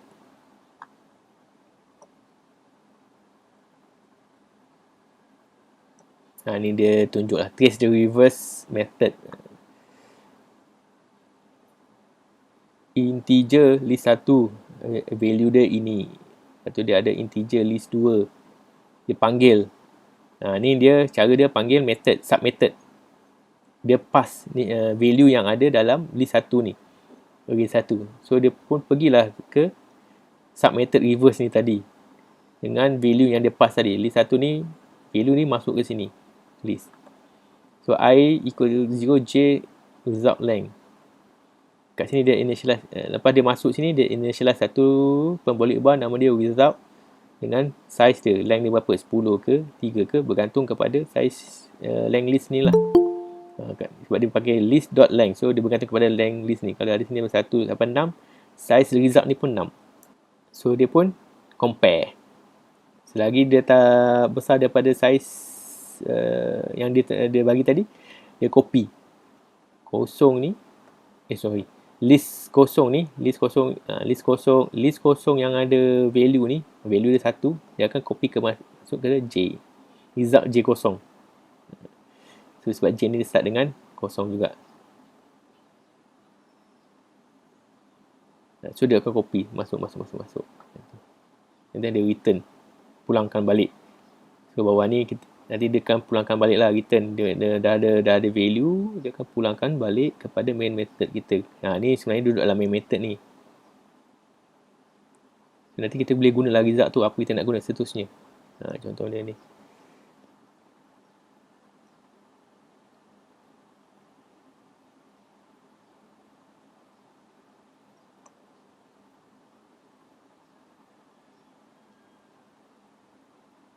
Cara dia. So kat sini dia start dengan J tu daripada belakang. So dia nak terbalikkan nombor. Contohnya kat sini kan.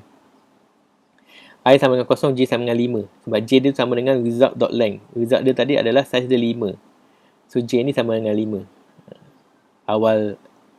Awalnya dia initialize. And then I is equal 0 is less than 6.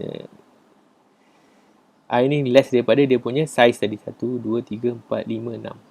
1, 2, 3, 4, 5. Oh, size dia 6. Oh, sini size dia 6 tolak 1. So, jadi 5 lah. Okay. And then, I ni the less than 6. Size asal list ni. So, less dia akan proceed buat 5. Result yang kelima ni tadi. 0, 1, 2, 3, 4, 5. Dia akan copy list yang ada dalam 0, 1. Benda 1 ni, dia akan copy masuk sini. Macam ni cara dia. Dan seterusnya 2, 3 akan copy daripada belakang 1, 2, 3, 4. Dan seterusnya sama je proses dia sampai yang terakhir. Habis memenuhi syarat, so dia akan pass result ni, pergi ke result ni tadi pergi pass balik, pulangkan balik. Ni. Return ni, result ni akan pulangkan balik ke sini, value ni dia akan masuk ke list 2 ni. Dapatlah list 2 ni dengan result yang baru, dengan value 6, 5, 4, 3, 2, 1 dalam dia punya kedudukan. Ini apa? Counting occurrence of each letter. Ini untuk letter pula. Sama je proses dia tadi. So, ini macam mana dia nak count letter. Awak boleh klik di sini untuk tengok dia punya programming dan juga animation. Ini adalah dia punya penerangan bentuk graphical, bergambar. Graphical lah, technical sikit. Main method dia punya sub method. Dia share dia punya dekat satu memory sini. Itu sama. Ini contoh variable length argument. Ni you can pass a variable numbers of the argument of the same type of a method. Ini contoh lah. Variable number of argument. Ni nak pass yang lain. Yang method yang sama. Variable argument demo. Awak klik sini dia akan pergi macam biasa. Dia akan pergi kepada contoh programming. Awak fahamkan dulu program tu tanpa menengok animation. Awak fahamkan dulu. Step by step ni buat apa, step ni, line ni buat apa, ni line ni buat apa. And then nak memastikan kefahaman awak tu betul, awak klik lah animation tu, nanti dia akan buat penerangan. Betul tak penerangan tu dengan apa yang awak faham. Macam tu lah cara nak faham programming ni. Tanpa awak nak buat programming sini mungkin tak apa faham lagi. So base pada tu nanti awak buat programming sendiri.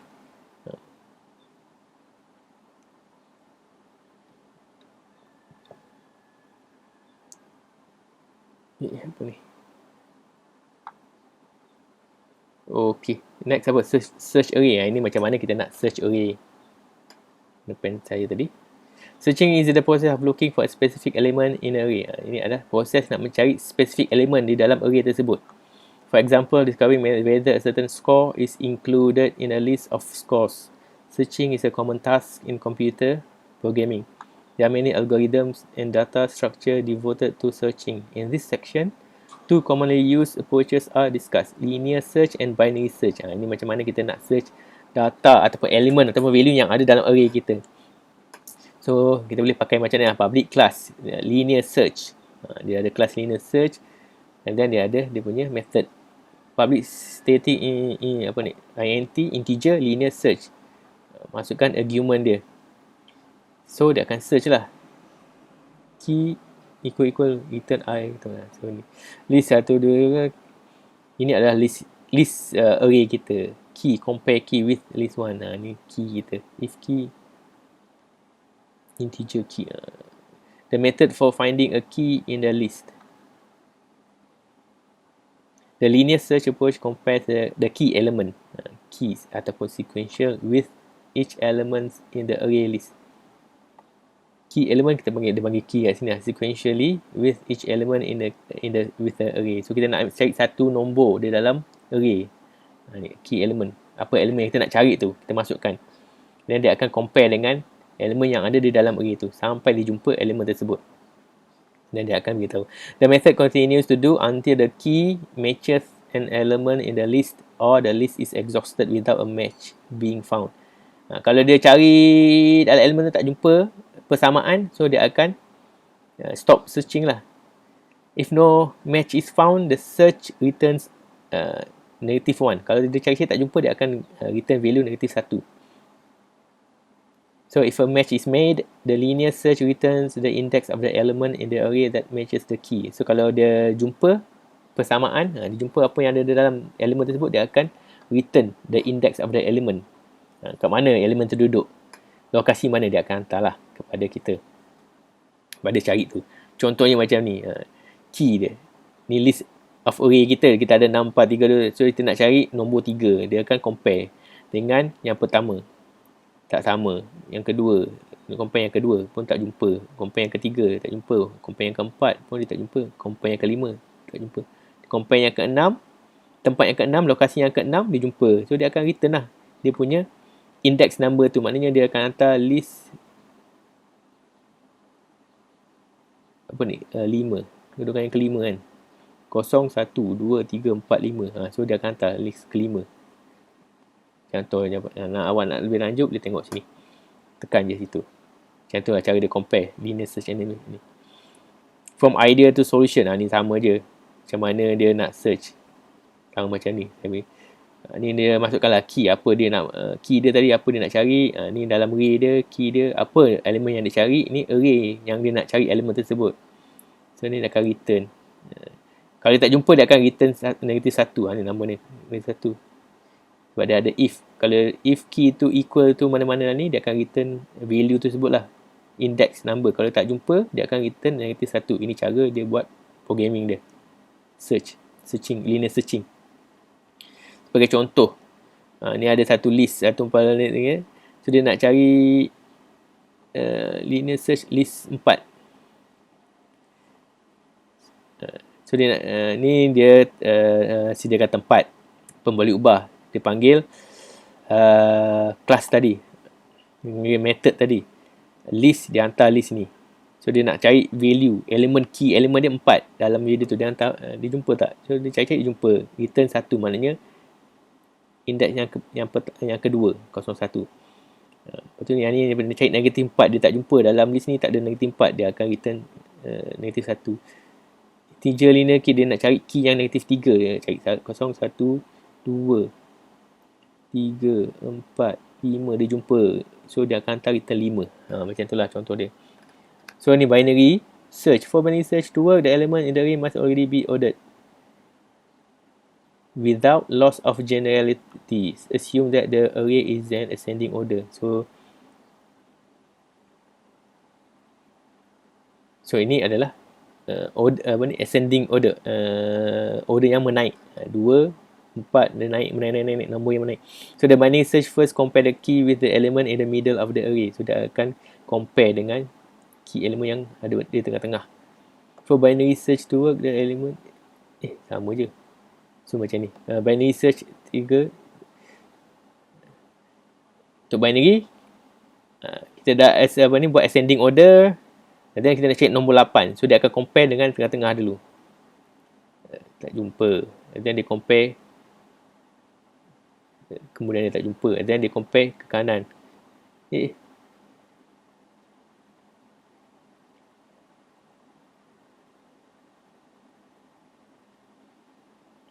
Ke kanan, so dia jumpa 0, 1, 2, 3, 4, 5, 6, 7. 7 tempat.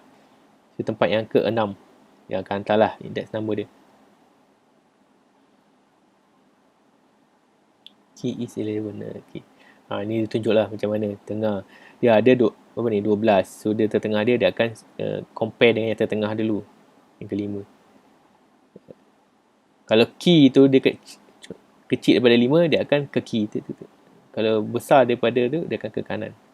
Contohnya macam tadilah, ni 8, dia compare dengan tertengah. Tertengah ni nombor 4. Dia tahu 8 ni besar daripada 4. So dia akan compare yang ke kanan dia. Compare yang ke 6, dan ke 7, sampailah dia jumpa. Kalau key value kita ni 2, so dia compare dengan tengah-tengah, Dia tahu dua ni lebih kecil, dia akan pergi ke kiri. Dia akan compare sini pula, sampai dia jumpa. Macam itulah binary search ni, ni proses. Ni sama je penerangan ni. Nanti awak baca lah penerangan dia ni. Key dia lebih, key dia kita ditentukan adalah 54. 54 tu adalah besar daripada 50. Dia start pada tengah 50. Nanti dia akan bergerak ke kanan. So dia nak cepatkan dia punya proses. Macam linear tadi, dia start daripada awal satu-satu. So dia makan masa. Kalau panjang kita punya array, panjanglah masa dia nak ambil. Macam ni dia dah cut half dia punya time. Dia akan check dengan tengah-tengah. Kalau besar dia punya key, dia akan ke kanan. Kalau kecil, dia akan kiri. So dia dah buang setengah daripada apa yang tak perlu. Itu dia binary search. Dia punya konsep. Awak boleh baca lah, sama je. Insertion point is the point where the key will be inserted into the list. The binary search method return the index of the element in the list that matches the search key if it is contained in the list. Sama je. Kalau dia jumpa, dia akan pulangkan index number kat mana elemen tu duduk dalam array tersebut. Tempat yang keberapa. Otherwise, it return insertion point. Sama je. Kalau tak, dia hantar negatif 1. Lebih lanjut, boleh tengok sini. Ini apa, sama je. Saya sip ni, ni sama je. Ini tengok programming ni, ini penerangan dia kat sini lah. Tapi dalam programming tu pun dia ada penerangan juga, animation dia. Use binary search to find the key in the list. Public static binary search, dia punya nama lah. Dia punya method dia. Integer low, integer high, list dot length -1. So dia dah tolak lah. Kalau length dia 10, tolak 1, 9. Ni dia initialize lah dia punya variable dulu. While high larger or equal than low, dia akan buat bawah ni.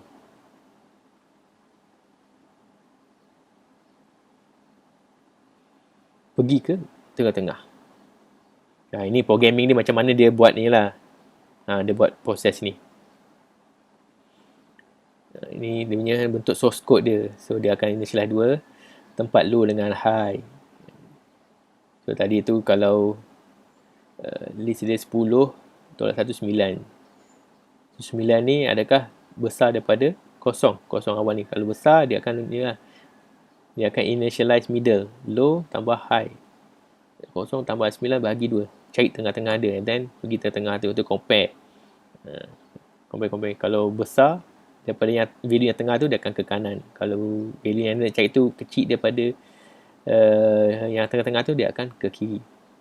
Kalau dia tak jumpa, dia akan return negatif. Itu. The arrays binary search method. Ini menggunakan, tadi kita type satu-satu. Ini macam biasalah. Dia ada satu method ataupun class method yang kita panggil je. Dia akan buatkan untuk kita.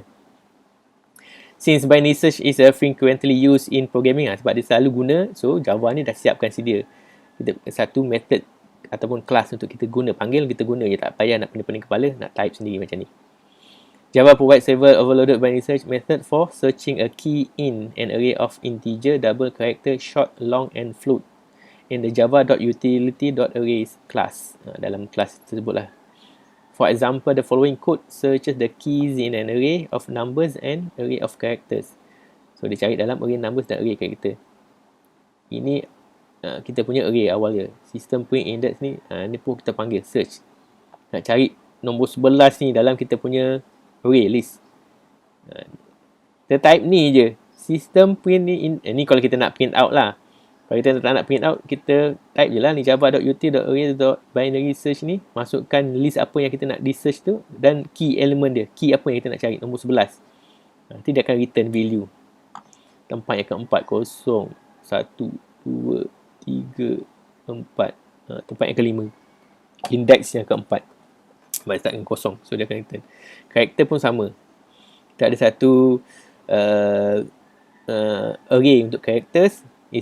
ACGXYZ ni, and then kita panggil je java.util.array.binary search, masukkan dia punya array punya yang kita nak cari, masukkan key yang kita nak cari. Kita nak cari T dalam array Charles ni.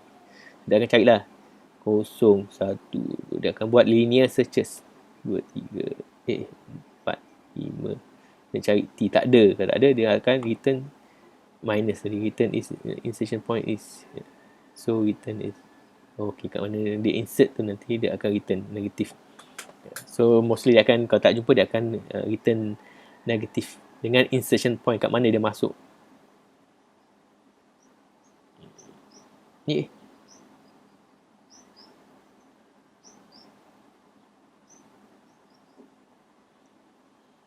oh macam sorry, dia bukan linear, dia search sebagai binary jugalah. Tadi 11 dia masuk tengah-tengah, dia tak jumpa. Kat sini adalah insertion point dia, insertion point dia masuk tengah-tengah, dia akan search.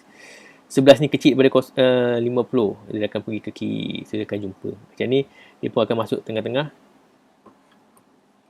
Dia akan masuk tengah-tengah, dia akan cari. Kat sini dia beritahu dia masuk ke insertion point dia adalah yang ketiga. Kosong kat dia masuk sini. Dia check ni tak ada, dia tak ada. So dia return negatif 1. Campur dengan negatif 3 tempat yang dia masuk tadi. So dia dah negatif 4 masuk dia macam tu. For the binary search method to work, the array must be resorted in increasing number. So sebelum kita nak start cari pakai guna binary tadi, sama ada arrays.binary search ni ataupun kita sendiri nak guna binary search ni, sebelum kita search tu kita kena sort kita punya array ni mengikut ascending numbers, daripada kecil ke besar. Dia tak saling nak jumpa nanti. Selection sort finds the smallest number in the list and places it first. It then finds the smallest number remaining and places it second. So on until the list contain only a single number. So ini cara dia nak sort. Daripada dia ni sorting lah dalam kita punya array tu. Mana nombor yang paling kecil dia jumpa, dia akan letak the first place lah, and then dia akan nombor kedua yang terkecil dia akan letak ke second place dan sebagainya. Contoh dia kat sini lah. Ni array kita. Ada 2, 9, 5, 4, 8, 1, 6. So dia selection sorting ni dia akan check kita punya array, dia jumpa satu. Satu ni lebih kecil daripada yang lain, dia akan letak paling kiri sekali, first place. Dan dia check lagi. Yang balance dia check 95 ni, dia jumpa 2 pula. 2 ni lebih kecil daripada nombor yang lain, dia akan letak yang kedua kiri. Dan juga lah, dia check lagi, check dia jumpa 4 pula, paling kecil di antara satu sama lain, dan yang lain-lain lah. So dia akan letak yang ketiga dan seterusnya. Selection sort, itulah maksud dia selection sort. So kita boleh tengok kat sini, awak boleh tengok kat sini dia punya contoh. Ini penerangan secara bertulis lah contoh ni tadi. For select the smallest element, swap the smallest with the least if necessary. Okay. Ni list dia, list 1, list kosong, list dia jumpa, dia swap masuk. Ini dia punya traces tadi. Awak boleh tengoklah satu persatu. Dekat programming tu pun boleh tengok, dekat sini pun awak boleh tengok. Baca, awak tengok nanti macam mana dia. Apa? What fit in a method. The method for sorting the numbers public static void selection sort. Ni sama je.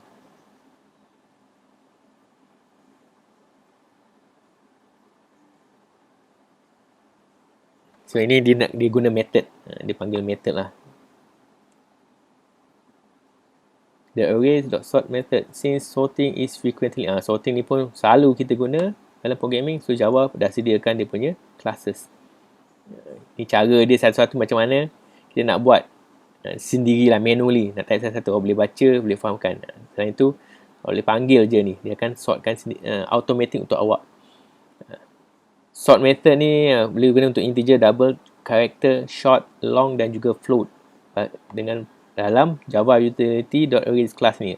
Dalam kelas yang sama juga. For example, kita nak sort an arrays of numbers and array of characters. So ni an arrays of numbers. Dia nak sorting dia, susun dia. Kita ada satu array double numbers dan ni nombor dia, nama-nama yang tidak berurutan. So kita nak sorting dia, kita panggil java.util.arrays.sort, masukkan nama array tersebut, nanti dia sortkan untuk kita. Karakter pun sama. Java 8 now provide array parallel sort that usually the multi-core for fast sorting. Ni dia nak, kalau kita ada satu array yang panjang, so dia akan buat parallel sort lah. So dia akan guna multi-core dalam kita punya ni. So dia lebih cepat. Sorting tu lebih cepat. Kita tulis program yang pendek tu pun kita run pun lambat. So kalau query panjang-panjang nanti lagi lambat kita punya NetBeans tu nak compute. So dengan Java 8 ni dia ada parallel sorting yang boleh guna multi-core. So a method can be used to return a string representation for the list. Contoh dia, main method is just a regular method. You can call a regular method by passing actual parameters. Can you pass argument to main? Of course, yes. For example, the main method is class B. Is invoked by the method in A as shown in below.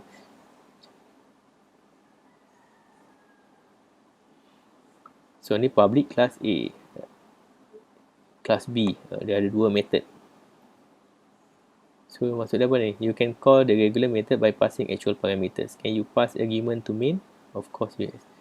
Bolehkah kita hantar kepada main? Kata boleh, tak ada masalah. So, kat sini, the main method is class B. Sini main method kita is a, so di invoke by method in A. Method A ni panggil kita punya main method pun tak ada masalah, dia kata. Itu maksud dia. Selalunya kita akan panggil method dalam main. Kita buat program dalam main, kita panggil sub method. Ni sub method dia boleh panggil main pula. Itu maksud dia. Tapi kita cara dia, nama main method kita tu dot main, hantar pass. Ni nak pass value apa? String. Dia nak pass string, nak pass ni New York, Boston dan Atlanta masuk ke dalam main method ni. Nanti main method ni akan print out lah apa yang ada dalam yang dipaskan oleh sub method ni. Kalau dia pass New York, dia akan check lah berapa panjang dia. Kosong 1 2 1 2 3 4 5 6 7 8 9. So dia akan print out satu-satu. N E W space Y O K. Ni cara dia kan. Command line parameters, class main test.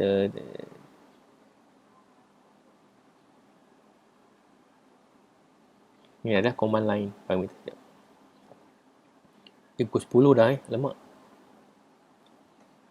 Awak ada kelas ke lepas ni? Oh, ada sikit je lagi.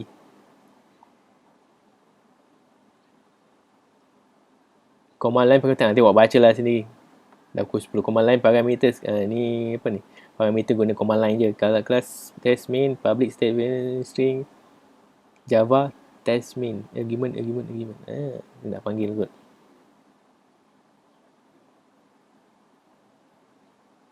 Processing command line parameters. In the main method, get the argument from kosong. JS argument 0, argument 1, argument which correspond to argument in the command line. Oh, okay. Problem calculator. Contoh dia adalah awak bacalah problem calculator ni. Objective, write the program that will perform binary operation on integer. The program receive 3 parameters, an operator and 2 integers. Awak klik type. Okey, kita pun sudah sampai ke penghujung rancangan. Any question?